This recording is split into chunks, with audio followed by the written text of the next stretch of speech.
first initial donut, which is really just a revolve feature. And right now we're going to go forward and we're going to make a plane. So the way we do this is with construct, just like we did here. Grab a bottom plane and just give yourself a little bit of height between you and the surface.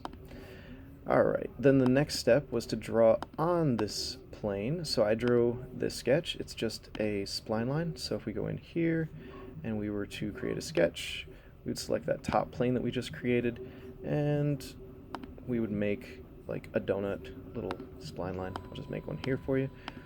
So this would be the example. You just make something like jelly, not too far away from realistic jelly, you know, maybe like that. And that's pretty good. And now we have our new sketch that we're going to project onto the surface. So we want to keep this up. I'm going to make a new sketch. Go down here to project to surface. So click this button. First thing is to click the donut. Next thing is to click the curve. This will project that onto the 3D surface. If we look at it from the side, it kind of tells us everything it's doing. So we have our projected curve. This could be really useful if you wanted to use a profile to cut a shape into this, but in this case we want to make this look like another piece. So we're going to use this surface tool for the very first time. Actually, I don't think we need to.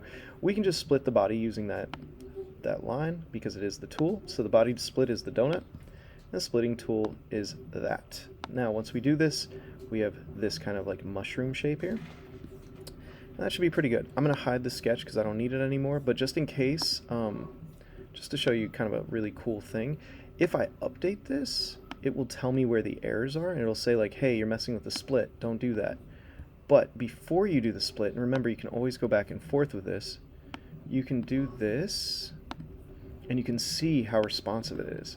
So it'll update as I go, which is really, really, really cool.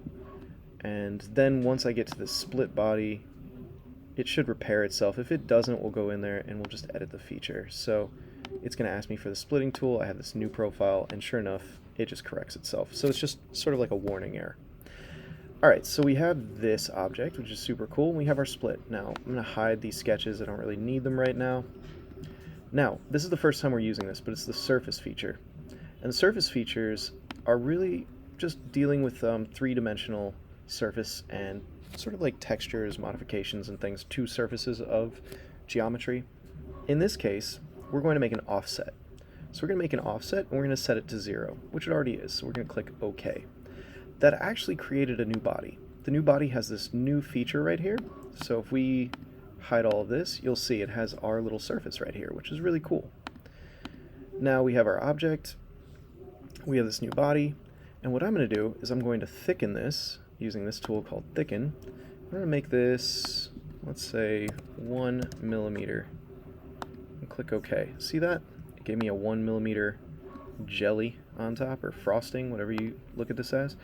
And now I'm going to fillet this so it just looks a little more natural. So I'm going to come in here, I'm going to say, you know what, that's 1 millimeters from the surface, maybe 0.75, something like that, so it just rounds.